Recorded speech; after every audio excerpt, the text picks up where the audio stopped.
What's up, y'all? It's your boy Vinny Dangerous, and I am back with another installment of Dangerous Minds.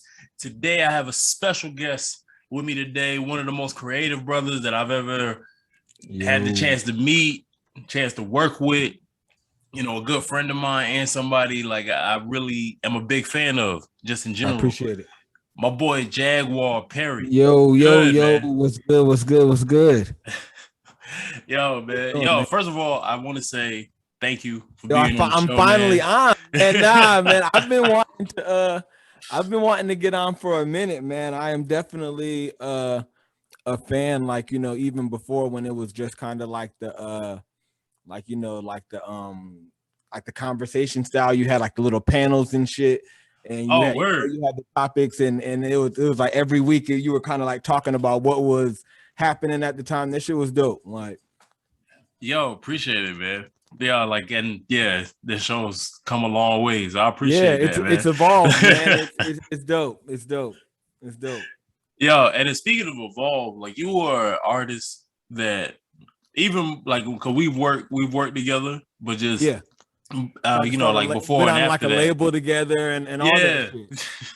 Like even after that, I'm like, yo, this man is painting. Like you see with the art galleries, I see you performing the music.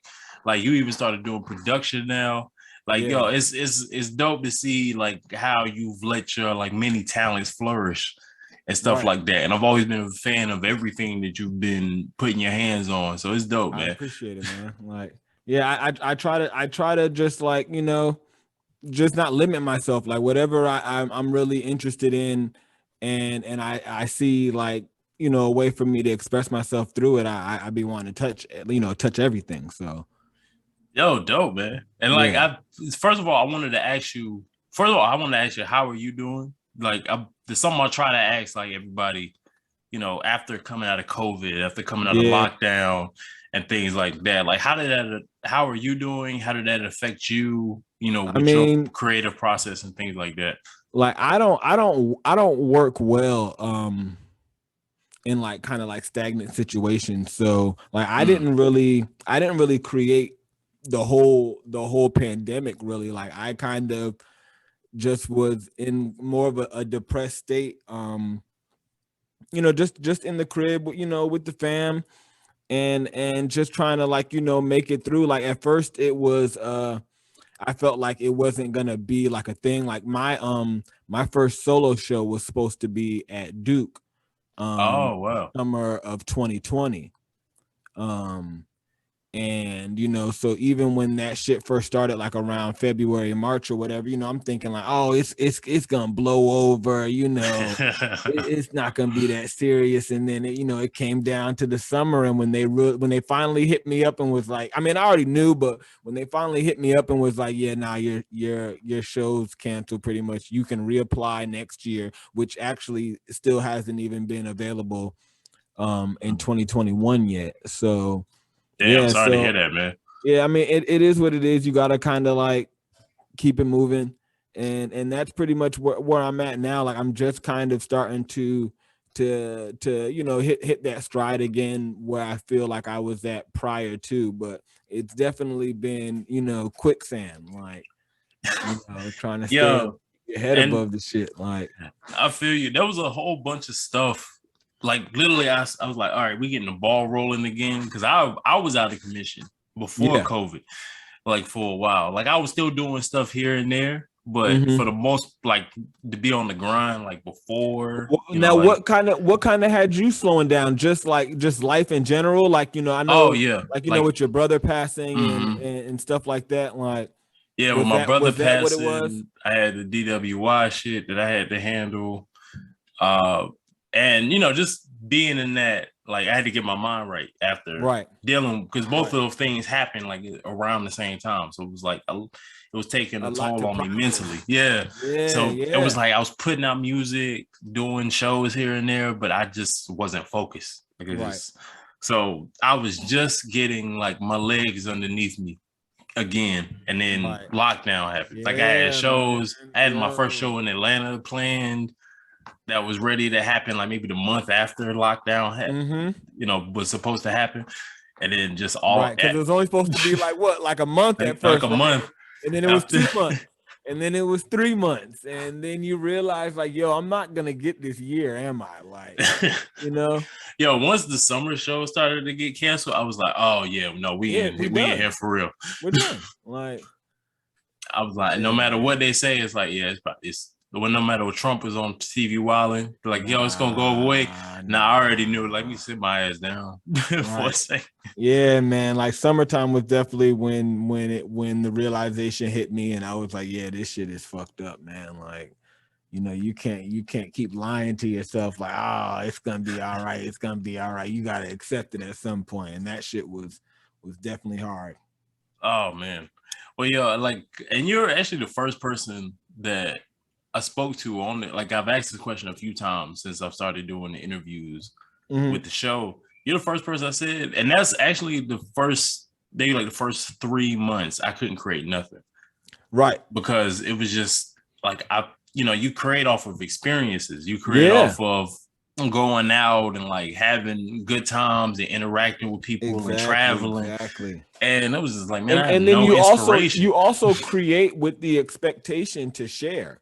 Yeah. So, you know, like, I mean, I have always, you know, I went to school for art, and so, you know, I had to learn Photoshop and all that shit, but I've always been more of a fan of you know, more traditional physical art, and I guess in the same sense, the aspect of performing when it comes to music, like, it's cool to, like, I like to record, I like to make new stuff, but I really do it with the intention of, you know, sharing it and, you know, being on stage and, you know, communing with people, you know, in real life. So when I knew that wasn't even going to be a possibility, it definitely kind of caused me, it's like, yo, well, I mean, the fuck am I even making art for? Like, if no one's ever going to see it, like, no one's ever going to hear it, then, you know, what's the point?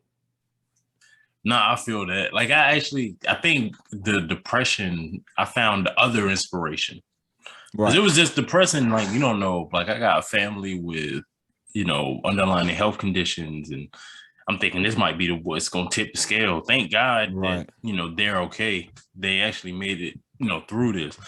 But, you know, that was early on. You don't know what's going on. You don't know how this is going to affect you. You don't know if you're going to go to the store and get sick and that'd be the end of it. Just because you had to go to the grocery store. That's how they had it too, man. Like, that's how they had it. You know, like, so after COVID, I seen you've been moving a lot. Like, it was that like kind of like a realization. Like, it was just like, all right, I was locked in. Like, I've been maybe holding on to a lot of this creativity, and like, now that I'm able to like kind of spread my wings and go out, like, because you've been doing, like, every time I look up, you got another show. Yeah. Whether it's like music or art. Right. Like, you even went to A3C. Like, how was that? Yeah, I mean, well, like, before the, you know, COVID or whatever happened, we had did the when we were a collective, Undercover Lover, we had did the fashion show at the Fruit, and then we had like a Valentine's Day dinner at the Fruit as well, and both of those did really well. And when COVID, we had the Valentine's Day dinner, you know, sold that out in March, and then, I mean, in February, and then March was when the lockdown went into effect. So, well, like, you know, when there was really like, you know, all right, now you can't even, you know, really go places, or you know, you can't go to work and shit. And so it was always been like, you know, just trying to return to that stride I was at then. And so that was always the intention coming out of this, was like, all right, you know, I have to get back to that space, and I have to then not only get back there, I have to, you know, be there and be consistent within that space, which has always been something that, you know, I've kind of had issues with, I feel like, in the past, and so that was really kind of more so the motivation was just like, damn, like, you know, I was already there, and, you know, and I just need to get back there. And and, you know, once I'm there, then, you know, it'll all come, you know, it'll all fall back in. And I've admired your grind, because I was kind of in the same place. Like, I was kind of like at the beginning of the year, I was rolling. Yeah. And I I felt like I hit my stride, and like my last show was in Charlotte, like the end of February of 2020. Yeah. And then boom, lockdown happened. Right. So you've actually been way more consistent than I have, as far as like, being able to get shows and like performing and like making the appearances, like so. Well, in this moment, but even that. even when I reached out to you to do the dojo show, you had been performing a lot. That was my first show, like in like a year. Oh yeah. Yeah, so I mean, you had already been like, going to Greensboro and stuff like that, and so I think you had did like an outdoor festival before that too, or it looked like Apple Chill or something like that, like it was outdoor. Oh yeah, it was like the TLC Summer Jam. Yeah. Yeah, shout out to B-Dot. Oh, word, hell yeah. So that's what I'm saying. Like, so I had already, so we have, it's like waves. Like it come, it's up and down, and I'm at the point now where I'm just trying to figure out how to, I guess, still be active even when I'm not so active. Mm-hmm. And finding, time and a place to kind of be like, all right, well, I did this little run. Let me, chill for like 2 months. Let me put some shit together and feel okay about it, and not feel like, every month, every weekend I just, gotta be doing something all the time. Like, yeah. It's like that's not necessarily consistency, Oh, I feel that. Because it's funny you said that, because mine, I was getting things started, and then everything kind of stopped for a second. But I think it worked out because I was able to get the show. That's when I started to record the show a lot more. Mm-hmm. And, we started working on a music video for Retribution. Yo, I need to see that shit. Yo, that shit looks crazy. Crazy. Like, we made mini movie with that. For real. I mean, and that's insane too, man. Like the progression of your videos, bro, has been fucking wild. Like the Freddy Krueger joint. What was and then you had the joint before that. It was kind of like that one where the chick like she like had you handcuffed and shit. In like a basement. Belong to me. Yeah, yo, I mean, and then up to this, like, that shit is fire, bro. Like, appreciate it, man. That shit is dope. Like, hell yeah. And you one of the guys that always inspired me, because you always took it to like, because everybody else is doing a certain thing, and then you would be like, oh, I'm going like left field with it, and it would be so dope. Yeah. Yo, no, I mean, that's how you do it. Like you kind of like we're all a part of this hip hop thing. So it's like the framework is already here.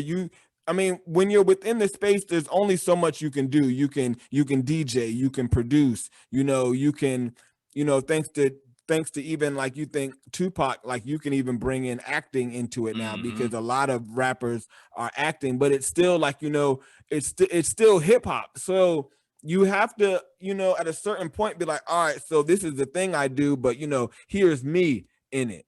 And like, here's how I'm gonna spin it. And like, and that's, that's really all we have at this point. Like, it's not about like what you're doing, it's like how you're doing it.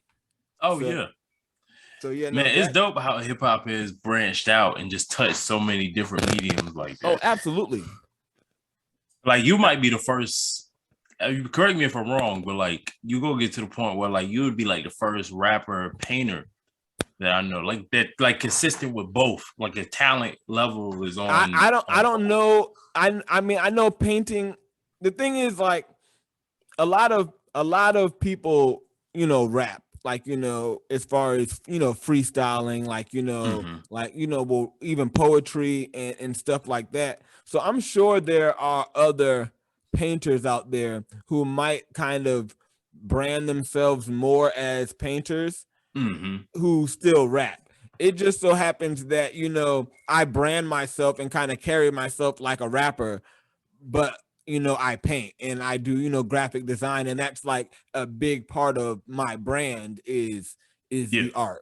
And so I think that is very unique in that sense. But I feel like most artists, like I mean, you'll come across a few rappers who fucking, sketch and draw in their spare time and stuff, so like fucking I'm trash with the drawing. Well, I mean, like cats like I think like Nige Hood, he had like the folk art when he was first starting off. Yeah, he had like the folk art. You think like Brass? I think Brass does like Brash's Monk. I think he does like all his own graphic design. Oh like, he's like ill with it too. Yeah, so like it's like we're like children of RZA. Like, like you think about the RZA, like now that he's the RZA and who he is now, it's like he produces, he raps, he fucking probably engineers, fucking he acts, he writes, he produces movies, like, fucking did my shit, Afro Samurai, like, like probably one of the first like intentional blends of hip hop and anime. Like, it happens a lot where you'll have like, an anime that might have some rap on the soundtrack or whatever, but for that to be like, oh no, like a rapper actually helped write this, like, and I think that kind of way of being an artist is definitely more so where cats are at now. Like, no one's just a rapper anymore. Or, I mean,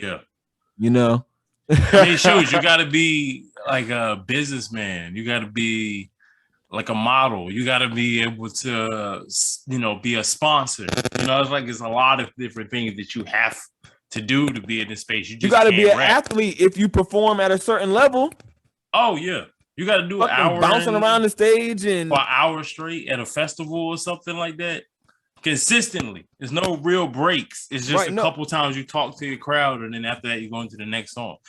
The baby's performance at the BET Awards, I can't remember if it was I don't know if it was 2020 or 2021. I just remember seeing like a clip of it. And this nigga was like rapping and like doing backflips off of bitches and like running up the wall and like jumping off his shit and then getting a lap dance and then he gets up and throws the table and then like I'm just like, yo, and he's rapping the whole time. I'm like, the whole time. I'm like, yo, this nigga is a machine. Like that's what I be having to run in the morning just to like be able to jump around and scream my whole verse all the way through. Like this man is like full on playing football on stage and rapping like that shit. That's why I got the hoodie on. I just came from the gym because you just have to stay ready for this. Got to. So is there any other talents that you haven't really showcased yet that you would like that you want to pursue or things like you have interest in at some point? Yeah, like I started piano lessons. Dope. Like like 2 weeks ago. And I'm only learning to play with one hand though, because I wanna play the guitar, which is like it's like a guitar, but it has a keyboard on it. Yeah. And it plays like synths and stuff like that, and you have like your pitch bend and all this shit. And I've always kind of wanted to like I've never liked the idea of just being like a guy on stage with instrumentals playing behind me, like so when I first started rapping, like one of my first shows ever, actually probably my first show ever, a friend of mine reached out to me and told me about this guy, Mids Master Mike. He was my guitarist for years, one of my best friends, and for my first show, he just shows up with his guitar, never heard any of my music, and just plays with me. And from there, we became a full band. And shout out to my brother Dwayne Jordan. He joined up with us, and we were We Are Venom, and we did like a few shows. We did a few shows and put out 2 tapes as a group.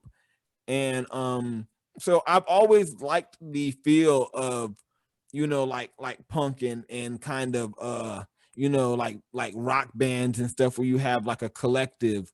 And and you have all these different personalities on stage, and if I couldn't do that myself, I wanted to be able to perform more while up there, as opposed to just coming up there, okay, DJ, hit my track, and I just rap.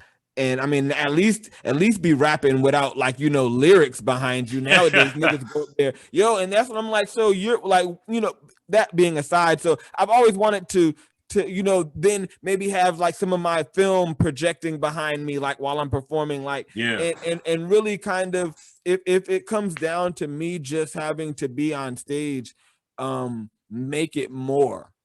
And that's kind of really what all this has always been about. Like, rapping is just the way that I sonically tell the story. But then, when I had to get into production, because I wanted to make sure that the sounds that were accompanying what I was saying were correct. And then, I had to get into animation and video production, because I had to make sure that I could, tell the story visually. So it's all like all the aspects of just telling one story. Like, it's like, all right, I have one message, but I have to like put it out the correct way, and it needs for me to be able to do all these things. And until I'm at a position where I can, like, pay people or have interns or some shit, like, I have to be able to touch all those things. And it looks like I'm like scattering, but it's like, nah, it's all gonna come back together, and then it's gonna be like, oh, like, that's what he's been trying to do this whole time. And it's like, now now it's a thing. Yo, that's dope. Like, that reminds me of, I was listening to T-Pain's podcast. I think he does on Twitch, but I saw it on YouTube. And this thing that he said, and I watched it a month ago, but it's been running in my head since I heard him say it, was that you have to be able to, everything you want to do in the music business, you have to have some type of knowledge of how it is, right? Tell at least somebody how you want it to be done, right? Because I like working with other producers, and I like working with videographers, and things like that.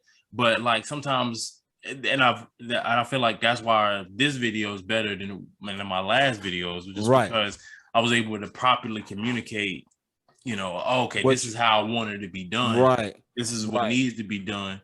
So because I have a knowledge to kind of reference of exactly, it, time to learn. You can't go into a restaurant and, like, you go into a restaurant, you can't read the menu, you can't tell them what you want. Exactly. Simple as that. Like, if I don't know what I want, how am I going to tell you, like, what it is that I'm trying to do? So, you work with somebody and, like, you a producer, is like, what kind of sound you want to go for? You don't really know how to properly articulate it outside of saying, oh, I wanted it to sound like this track that I heard. But it's like, no, I want this kind of feeling. I want this kind of thing. Like, you have to really be able to look at it. Like, all right, this is the key. This is the sample. Like, this is how I wanted it chopped up. Like, the tempo I wanted in. You really have to kind of understand that process to be able to really articulate how you want this. Absolutely. Yo, so that's dope, man. Yeah. So, people used to call it like a jack of all trades and a master of none, but like, I think that is a very orthodox view of it, especially nowadays. Like, you kind of have to be like at least like a queen of all trades at this point, and then maybe a king of one. Like, it's interesting you said that. So speaking of like collaborating with people, you put out the project Microdose, not too long ago. Well, I remember I hit you up like as soon as I listened to it, and I was like, yo, this is so dope. And it's so freeing listening to it. Everything is so structured. Everything has to be certain way. Even if you're doing it your way, it still has to be in a certain key. It still has to be in a certain structure, for people to like call it a quote unquote hit. Like, listening. Can that go on the radio? That's the first thing people always say. Even if you've never, none of us, it's like you'll be talking to 50 people in a room. 3 of them have ever maybe had a freestyle on the radio, and that's the first thing they want to say. Can that go on the radio? Like, motherfucker, people are listening to this through SoundCloud.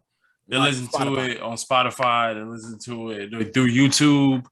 There's so many different ways. The radio is ancient at this point. Well, no, I mean, but the radio is definitely still where the money. It's still relevant. Yeah. But I mean, as far as it's not the only medium, though. No. I mean, in there are so many different ways to, like, I'm learning now that there's so many different ways to make money via the music business, via the arts business. Like, you know, they kind of only sell you a few perspectives in school, and it's like you can either be like, you know, Van Gogh or Picasso or something, like, you know, this headlining artist, or you can go work and be an animation grunt. And there's like a lot of space in between those two to really kind of get comfortable and kind of find out, like, all right, you know, maybe, you know, I like this, I like that, like, you know. But if you're not willing to explore and you know, willing to be bad at certain things to kind of see what fits for you, then, you know, then you kind of get suckered into this, you know, binary perspective where it's like you either got to be the man, you either got to be the boss or the employee, like, you know. Like, and it's like, no, I'd rather be a contract worker. I just kind of want to slide in, get my bread, and fucking go. And dip, like, you're not tied to them. It's just like, all right, I'm gonna do this job, and then I can go. We go our separate ways. Boom. So tell me about because I know you said you flew out to LA to do that project. Yo, so how is that? How is that process recording that album? So we recorded it at this spot called the Pirate Studio. So I went out to LA just to peep the scene. Like, I lived in the Bay for a while, and for a year actually, and I never made it down there. And it's like, it's really a lot further than I thought before I moved to California. And so, you know, I spent all my time in Oakland, mostly Richmond and shit. So I never had made it to LA. So I just wanted to go. One of my very, very, very dear friends, Jeremy Funkel, Jeremy Wrist, he lives in LA now.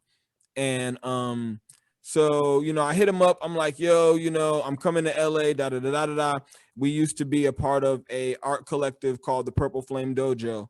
And we would make beats together and shit. Like, he's actually produced like a shit ton of my music that, you know, you wouldn't know unless I actually tell you, like, oh yeah, that's a Jeremy Funkel beat. Remember when we did that cypher in Gorilla Inc.? Yeah, I remember that. He made my. I just watched that not too long ago. Yeah, I remember you told me about that. I said it in the song. Yo, I gotta find that shit. I'm about to re-share that. Like, that shit was fire. Like, that shit was. I need to find it too. Cause was that the one? Cause one of them we did. No. The first one we did was trash. I don't think you were part of that one. Because I don't know if you were part of that one or not. Okay. The second one, the video quality is a lot better. So I'm gonna find it and I'm gonna send it to you. Yeah, man, you got to. So either way, so I hit him up. I was like, all right, I'm coming down there. I had like my Airbnb and shit, and he was like, yo, I know about this studio where it costs like, you know, pennies to the dollar compared to, like, you know, places out here to record at, but you have to bring your own shit. Like, you have to bring your own laptop. So you pay for this space. They have like the mic there. They have like some monitors there, a Focusrite. And so you just you know, your little interface or whatever. So you show up, you have your laptop, you have whatever instruments you want to bring. They have rooms specifically for bands too. But yeah, you go in there, and then you just record. So, you know, we went there. I had some paraphernalia, obviously, based off of the name of the tape. Yeah. And so we went in there not with the intention of producing or putting together a whole fucking tape, but kind of just like, you know, let's fuck around. But I mean, we've worked together so much. It was very organic, and you can tell just from the project, it's not really like, you know, it's not really stuffy. Like, it's all freestyle. Like, most of the shit, like, doesn't make sense. Like it's like it's free rap. It's like free Yeah. jazz. It's kind of like, whatever. Like, this whole song is actually just a hook. Like it actually doesn't even have a verse to it. And it was fun. And then, so then he's been taking an engineering class, so he engineered it. He did some you just hear the final product. So it's like, you can't really tell like where he like just kind of really adapted it and really made it dope. And so like collaborations like that are always fun. Like, I mean, that's like dope when you our go songs, into it. You ain't got a plan. It's just like, no, oh yeah, just go for it. Yeah, like that. It was wild, man. We were drinking. We're in LA, so I'm fucking like as soon as I get off the plane, I'm at the dispensary. Like, obviously, obviously. So like it was just it was really dope. Like, and just being out there, it was interesting. It's not a stereotype that everyone you meet is like an actress. I mean, like a waitress who's like there to be an actress, or like a boxer who's also like a comedian who like works at UPS. Like, yo, I'm not making these people up. Like, these are all the people who are staying in my hostel. Like, all these cats. Like, and they live there. They like live in the hostel. They they moved up here, and it's really hard to find, I guess, like permanent housing out there. So, they're staying in these Airbnbs, and cats is on their shit. Like, every day, people are going out to interviews and just making it shake. And that hustle was really inspiring. Like, being out there and seeing that, like, some of it's kind of superficial. I heard about a lot of like, just really scammy shit that people were doing to each other, and it's fucking LA, I guess. So that's how it goes. But yeah, it's cutthroat out there. That's what cutthroat like crazy. Yeah, nah. So that it was dope. It was fun. Yo, that's dope, man. Yo, make sure, and I'm gonna make sure I put the link in the bio for this when I put this on YouTube, to make sure people can check out your stuff. And like, definitely check out this project, especially like as an artist, because I feel like trying to make it in the internet age, we overanalyze everything, just trying to make sure we get our name out there. So to hear something so free and so kind of like fuck structure, fuck like conventional thinking, it's just like, yo, we gonna make some shit, just whatever comes to mind. And like, that shit was dope. Like, as I go back to it just because of how freeing and refreshing it is. I appreciate just to listen to it. That's like, dope. so I know that you have more traditional stuff you've been putting out. Like, I know you just dropped a single Jam with the video attached to it for your birthday. Yeah. Yo, I found myself like singing that hook all the time. Word. Yo, that's my low key. It's so funny. I wrote that song to be performed. Like we were doing the dojo show, and I was like, yo, I need a song that I can like get on stage and like and so that's where it came from. So the whole premise of it is to be like, catchy and so I definitely hope people fuck with it. I performed it in a lot of places. Like, I even took it to Atlanta, and I did it at a strip club, and it wasn't like it didn't go over as bad as I thought it would. Let's just say, yo, when the first thing you said, like, I'm thinking in my head, like, how would Jam sound in the strip club? Exactly. It's and like, I could see it working. It got a little it got a little bop to it. Like, but I and it's funny because people like, just because that's what they hear in there all the time doesn't mean that niggas don't like other shit. Yeah. It's just a time and a place. That's why I be telling people, like, I used to hate on certain shit, and I was like, it's really because when I go into the right space and we go to a house party, I don't want to hear some of my shit.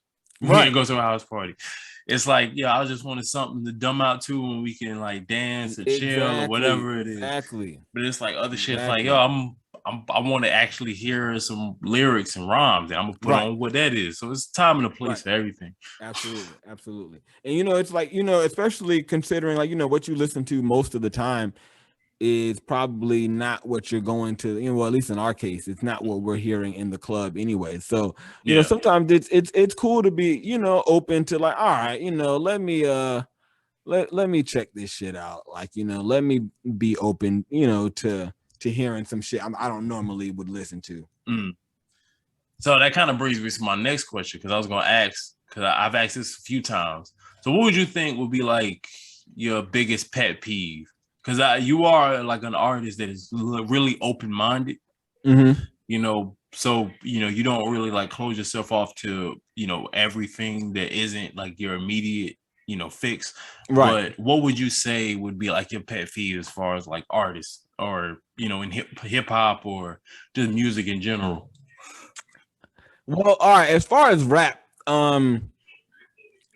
rappers who can't freestyle is and I'm not saying you have to be like, you know, Nas or Lil Wayne, Most Def off the top. Like, I'm not saying that, but when that's not a part of kind of your repertoire of practice, when that's not something that you play around with on a regular basis, I don't like that. That's that shit I don't like. I don't like I don't like strawberry shortcakes that don't have whipped frosting. Like is that like a metaphor that ties in with no for real? I like strawberry shortcake is supposed to have whipped frosting. I know you asked me what I don't like about like hip hop and music, but I was just thinking when you first said pet peeves, I was just like, all right, well, what are my real pet peeves? I hate when I buy a strawberry shortcake and it has like vanilla frosting on it and it's not whipped frosting. But yeah, that's so not bad. No, I don't know. That's not a strawberry shortcake. And like I said earlier, like cats who perform and have their music, like they're all like their lyrics on it. Yeah, I hate that. Oh, that shit is whack, son. Like, because I know it's a cheat code. Because I've did it. I've done it. When I first started performing, it was like, all right, just in case I don't forget my lyrics or my breath control, something wasn't up to snuff. But at a certain point, you know, you get to a certain point, you have to be able to take yourself right, or just practice before your show. Like, I understand, like, you know, I mean, or have it like, you know, I mean, I don't know what everybody's recording situation is, but I know when I go to the studio, I usually get a show mix where it'll have the ad libs or maybe my second, you know how when you double up a verse, and so like it won't have my lead vocals on it, but it will have like the double up and maybe the ad libs, and so it's like it's that faint, you know. So if you do fuck up and you forget, like there's something there, but it's not like the whole song is just playing behind you, like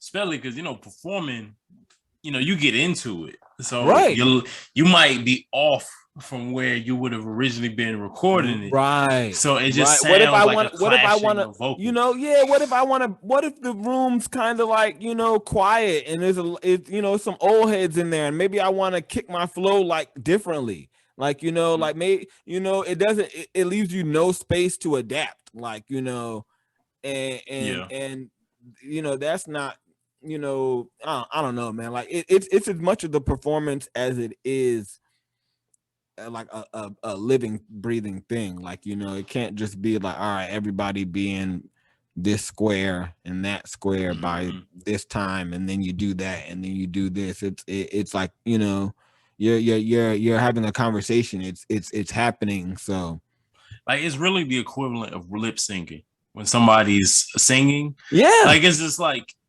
Even and who likes that? Yeah, it's like that's cheating. That's karaoke. No, I mean even karaoke people, is not. No, right. I was just about to say that even karaoke people don't have the lyrics playing. So right. Yeah, no. So it's the same. It's like, yo, bro, it's cheating at this point. I don't even know if that's you now. Like they get in my head, I'm like, did somebody write that for you or record it for you? Right, you can't even spit this fast. Like, like you got this crazy fast bar in your song, but then like when it hits in your performance, you quiet while the song's playing. You don't even like have the word. Your mouth ain't even fixed to spit none of your shit. Like, nah. Yeah, that's whack. I actually laughed hard at the first one though. He said rappers they can't freestyle, because I literally just started really like playing around with it. Oh, we talked about that though. Like I was just like, it's been my Achilles heel. Yeah, I mean, because the thing is, it's I think I'm a thinker, so I'll think myself out of a good freestyle, basically. Because I'll be so focused on what the next part is. It's like it's like going to it's Zen mode. It's like you go into autopilot and you're still thinking, but you're not thinking about thinking, and you just kind of like it's like flexing any other kind of muscle. Like you got to work on it, but you got to do that shit, man. Like I finally got to the point where I'm like, all right, I'm gonna practice. Like I'm just throwing on instrumentals and just not even going in with a thought. Just like, all right, we're just gonna go for it. And like I'm getting better. I'm getting better. I mean, I ain't gonna say I'm when you're not good, you'll come up with flows that you wouldn't have thought of. Like, if you're doing it right, you'll listen to a beat and then you come at it differently. Like, oh well, I'm gonna rap this way, then I'm gonna rap this way, and then I'm gonna rap this way. And well, what happens if I do this? And it allows you to be like, oh shit, and now you hop on some shit and people are like, damn, like how did you come up with that? Like, like and I feel like that's really one of the biggest assets of freestyling. Is that brain malleability. It's like it's like shit. I can't think of the word. It's like the thing that they give people who have dementia, they give them like these little tests and stuff to increase their brain elasticity. I know you're talking about, like, and it's like that, like it's an exercise of the mind. Like it really pushes you to kind of I don't know. This shit is important, man. I mean, I feel you. That's why I said I'm practicing. I'm gonna make sure I get on it, because it's like that's the last thing I want to be. I want to be a rapper's rapper. You can't be a rapper's rapper if you can't freestyle. So it's like, all right, I got to get that skill up, man. Yeah, you got to, man. Like I said, and you don't got to be like out here. I mean, like there's some cats out here who it's just like how are you even conceiving of these things in your head, like off the top? But there's also like a lot of ground just to be able to like, step into your cipher and command, even when your bars don't always make sense, you're still like commanding that energy and you're moving it around and, like you're comfortable.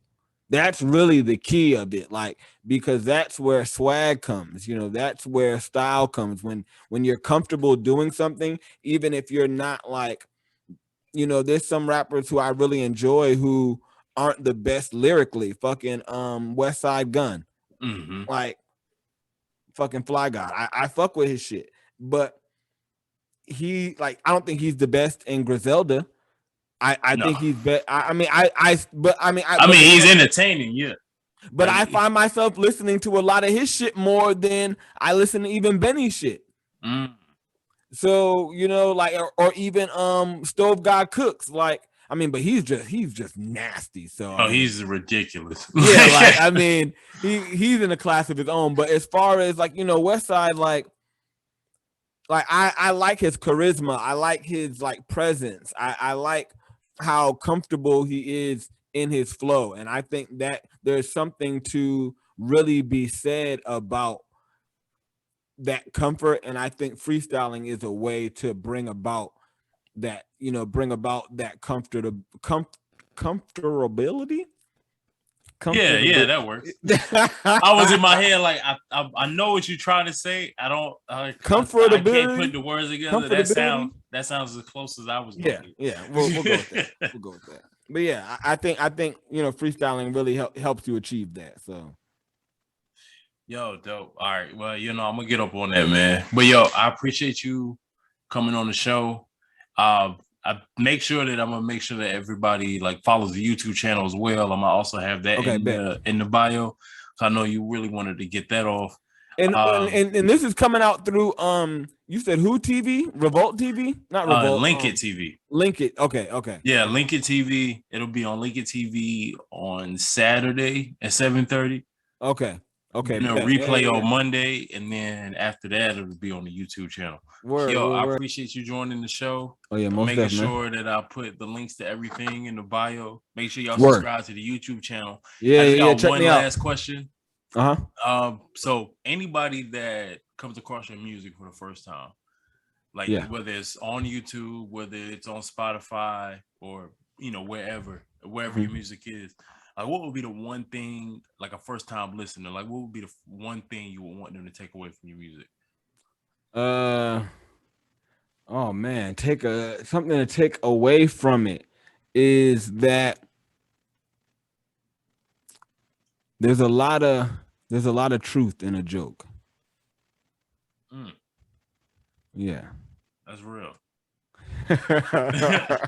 Nah, for real, because it's like the jokes that actually hit are the ones that are like, there's entrenched in truth. Right. It's just you got to make people laugh. Right. And I'm about to say, everything that's funny is not a joke. Mm-hmm. So. Oh, dude, that might have been like the deepest quote somebody's giving me on that one. That was good. Everything that's funny is not a joke.